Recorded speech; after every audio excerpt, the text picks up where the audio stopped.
Everyone, welcome to this week's edition of Show Me How It's Done. My name is Laura Narbonis and I'm an independent Stampin' Up! Demonstrator here in Edmonton, Alberta, Canada. So every Tuesday at noon, I either post a video or come on live with you to show you a fun little project that I've been making. So I'll be posting all the measurements for the video in the description. So you're welcome to either just watch this one straight through, or you can follow along and, cut things as we go too. But sometimes it's nice to just watch and come back and do the project once you have everything cut. So it's completely up to you. If you're wondering about something that I use in the video, I have also put links to my online store in the description there, so you can always go and check out that item if I'm mentioning something and you're not familiar with it. So I hope that you enjoyed this project. This one is based purely on stuff that was left on my desk after I finished organizing an all-day retreat a couple weeks ago. So twice a year, once in the spring and once in the end of October, I host an all-day crafting event at my house, and I also offer to-go kits for those who can't come, and they get like a video set up kind of like this with tutorials. But anyways, so I was doing half of my projects with this beautiful bundles suite, and I used so many pieces of the paper, but I ended up with tons of scraps that kind of looked like this when I was done. So after the event, and when you're prepping over 400 projects, you end up with quite a few scraps. So I thought, hey, let me just reiterate one of my favorite techniques. I think I showed it to you guys a while ago, but it is just like a really fun strip background that you can do. And this time I'm using window sheets. So sometimes you can take a piece of white paper and do the same technique where you'll take a strip of your little extras and you kind of just put them in a pattern along a piece of white and then trim it down and put it onto a card front. But this time I thought we'd do something a little bit different, and I don't know if you can tell because it kind of looks like I've almost just made every single one of these strips float. I have not done that. I have cheated a little bit and used one of our Stampin' Up! Window sheets to attach all my pieces to, and that's how I make it look like they're floating. So before we get started, this is the card that we're going to do today. You can replicate it with any sorts of scraps that you have, but I'll just show it to you using the Bright and Beautiful Designer Series paper. And if you're wanting to add some of these adorable balloons, you can either stamp your own from the Beautiful Balloons stamp set, or you can use some of these dies to cut those out. So you can either cut them out from cardstock and then stamp a really cute image on them, or like I did, you can cut them out from extra pieces of your designer paper and you can get some fun little patterns on that too. The sentiment that I chose is this "Let's Get Our Celebration On," because it has this nice little bend in it. And the nice thing about our photopolymers, I'll just show you on this guy. Let's say I'm working in a space where I want this to be even tighter. You can actually bend your stamps into place. And that's what I had to do on this guy because I needed a little tighter of an arch than what it naturally comes out as. Do you see? This is the natural kind of like path it would come. It's very wide, goes over the top of this balloon. And that would fit perfectly on the largest of the Stylish Shapes dies, but I'm using the second largest on our project. So this is what you would do. You'd take your stamp and you just kind of bend it to where you need it to be, and then you'd mount it onto a block like that. So there's a couple little tips for you. But let's get crafting. This one should be quick and easy, and you should be able to, like I'm working on, make a whole bunch of these all at once using whatever scraps you've got. So I had a bunch of scraps left, and I think I've ended up with about 13 full cards, just kind of combining them. I just have to add all the decals to those. But let's get going. So you will need a card base. I have chosen Misty Moonlight because I thought it worked quite nicely with the colors that were in here, and I wanted something kind of dark that you wouldn't see really a big contrast between my papers because I kind of want them to be the star. So this piece is going to be 4¼ by 11, and I've put a score mark at 5½ here in the middle. Oh, and I'm sorry, I should say hello to those of you who are watching. I can see comments. There we go. All right, so on the middle of our page, you can of course fold that in half, give it a nice little crisp burnish. On the inside, we always want to make sure to have something to write on. So that's where we're going to bring in a piece of basic white cardstock this time. This will measure 4 by 5¼ and I'm putting it on the inside with a flat adhesive. So tape, seal, glue, whatever works for you. You can get that put on the inside of the card. And of course, coming back later to maybe stamp something fun in here would be a great idea. That little banner stamp could work, or some balloons. But for now, I'm just going to put this in. And I did end up cutting myself a piece of designer paper to attach as well. This is 3/4 inch by 4. And I'm going to just put it down in the bottom here just because it looks fun. So you can use whichever side you want, whatever pattern you want. It just kind of gives a little tie in, I guess, to the front of your card. Now, of course, you can use thin strips as well for a card like this. These are very thick. They're about 3/4 inch wide each, but that's what I had left. Okay, so I also have a pile of ones that are 1/2 inch wide that I will probably go and make a card out of in the future as well. But you kind of work with what you have, and it just so happened that these were the sizes that I had left. So it's about 3/4 inch wide. And if you're trying to kind of make your life easy, just cut them 6 inches long so that you can put them all diagonally on your card. And we're going to go through and trim all those ends off in a few minutes too.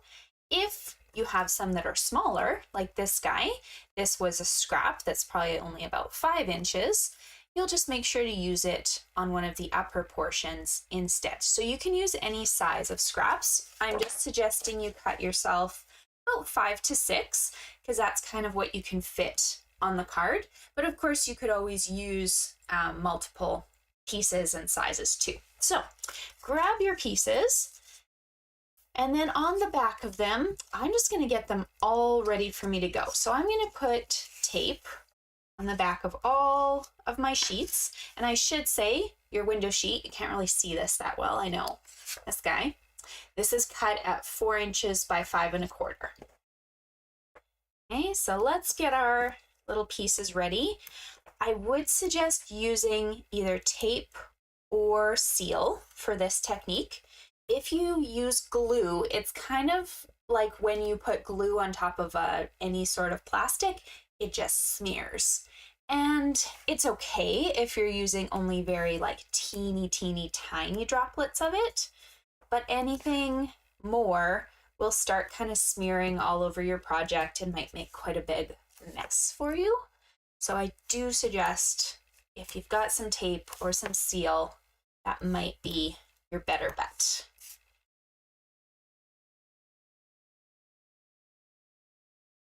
Okay. So there we go. So I've got 5 sheets mounted up. I might end up needing a scrap from somewhere else, but let's see how she goes. Now you're going to want to make sure that whatever pieces, if you have varying lengths, whatever pieces are the longest, you will start with, okay? So let's turn these over so you can see your patterns. And I'm going to start with one of my pink ones because I probably don't want those both together.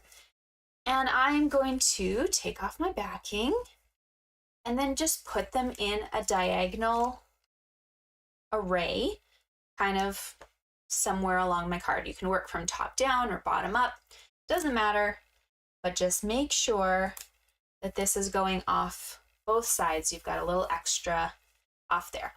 Now work on somewhere that you can easily just pull this off of in the end. If you're working on a piece of paper, you're probably going to end up ripping it. So grab either a silicone mat, or if you've got those silicone cutting boards from your kitchen, grab that. Or be okay if you end up having to rip off the cardboard piece or something too. Okay, so your choice what's next, but you're going to leave just about 1/8 of an inch gap to a quarter. A 1/4 inch to 1/8 of an inch, doesn't matter, it's your card. You can kind of leave as much spacing as you want. I'm doing about a 1/4 inch because these are so thick.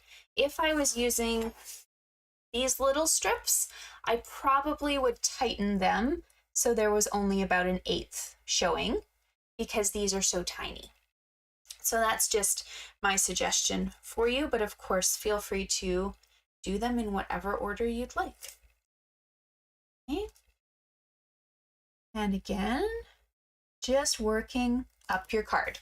If you prefer to cut as you go, you can, but I kind of just like to get all my pieces on.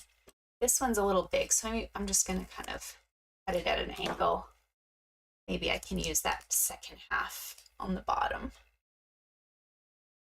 That.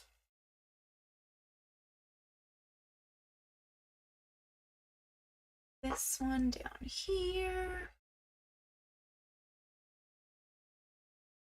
And then I do have enough extra from this piece that I'm actually just going to reuse it, tie it in down here. I could have chose something different pattern, but there's so much going on, you're not going to notice. Okay, now you have to figure out how you can pry this up. It's always fun. There we go. And you can either come in with your scissors and just trim this by hand, or if you're a little worried about that, you can bring in your trimmer and just cut along those lines too. But I'm pretty comfortable with these window sheets giving me a nice straight line. So I'm just going to take my scissors and I gently cut along those edges.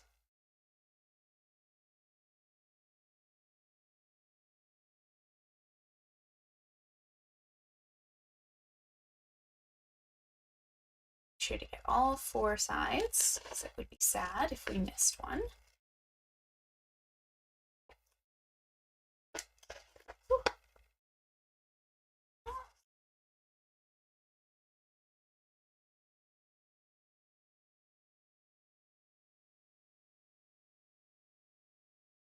Here. So there is my front and back. And now that we've got this all ready, you're wondering, okay, how do I get this onto the card without showing any dimensionals through? So here's the key. You're only going to put dimensionals where you have designer paper. So you're not going to put any of them in the spaces that are clear. And by doing that, all of these dimensionals are going to be hidden from view. I'm putting quite a few on because I just want it not to droop in any spots. I want it nice and supported. So I can almost put these kind of on every line here. And take off all the backings. And this is ready to put on my card front.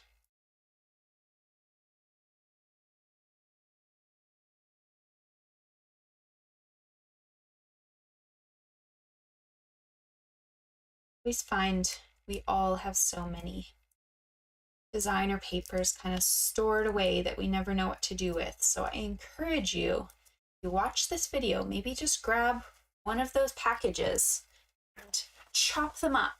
Do something with one of them and make a whole set of cards all in one shot. Okay? Oh, sorry, you can't see. There you go. So mounting that onto your card front. And then to decorate, I grabbed myself the second largest of these stylish shaped circles. I cut that out in white. And then 2 balloons from some of the designer paper. So I figured Misty Moonlight background, I'm going to use Misty Moonlight ink. And I've got my nice stamp all bent and ready to go in here. There we go. So, then we can start attaching our balloons. So the large balloon will have dimensionals all over the back of it.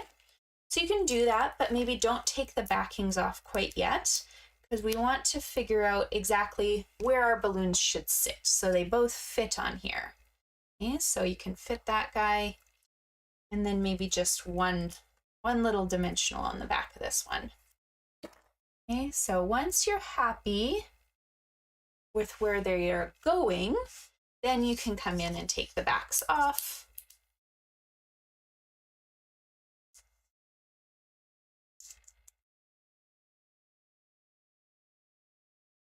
Put them into place.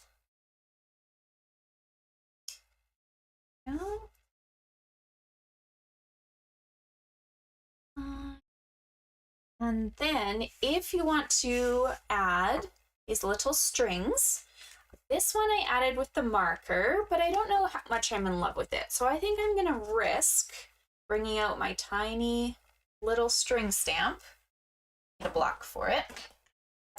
And we're going to try adding just a tiny little bit string here. So I've got a scrap paper under my decal.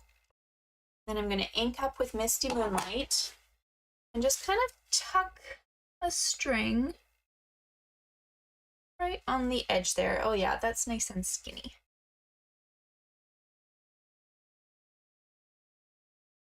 Okay, so you don't have to add that part.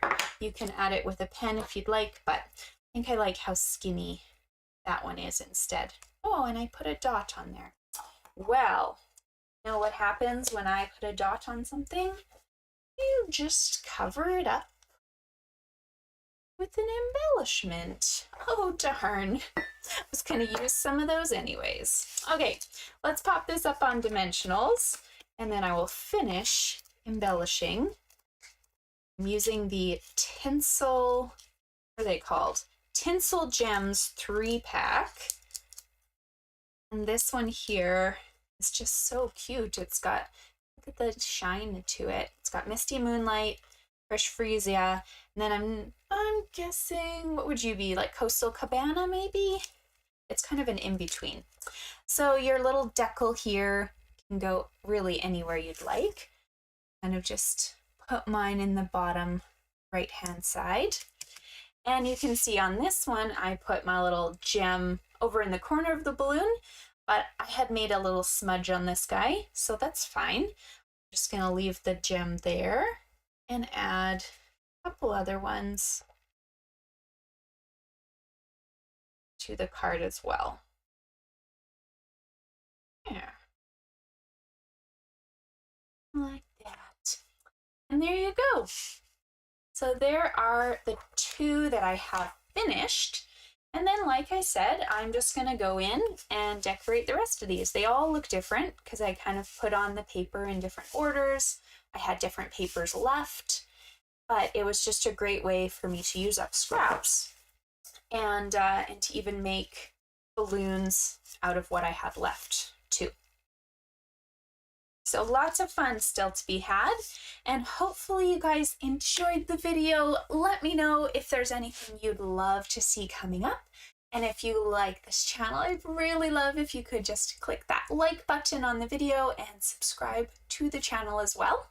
And I will talk to you guys again soon.